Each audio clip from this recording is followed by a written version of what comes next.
ఇది ఒక గ్రేవీలోని ఫుల్గా స్మెల్ వచ్చిందనమాట.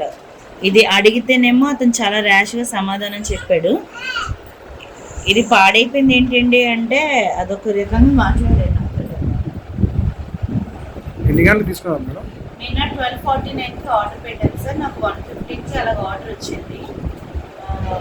పాప 1:30కి తిన్నది. ఇమీడియట్గా ఇంకా తిన్న ఒక హాఫ్ అన్ అవర్కి వెంటనే స్టార్ట్ అయ్యింది వామిటింగ్స్. 4-5 వామిటింగ్స్ అయింది. నెక్స్ట్ 2-3 మోషన్స్ అయిపోయి వాటర్ పట్టినా కూడా వచ్చేసింది వామిటింగ్. వెంటనే నేను ఇక్కడ టెన్షన్ తీసుకొని ఇక్కడికి వచ్చి వెంటనే అడ్మిట్ చేశాను ఈ హాస్పిటల్లో. చెప్పండి ఎలా ఉంది?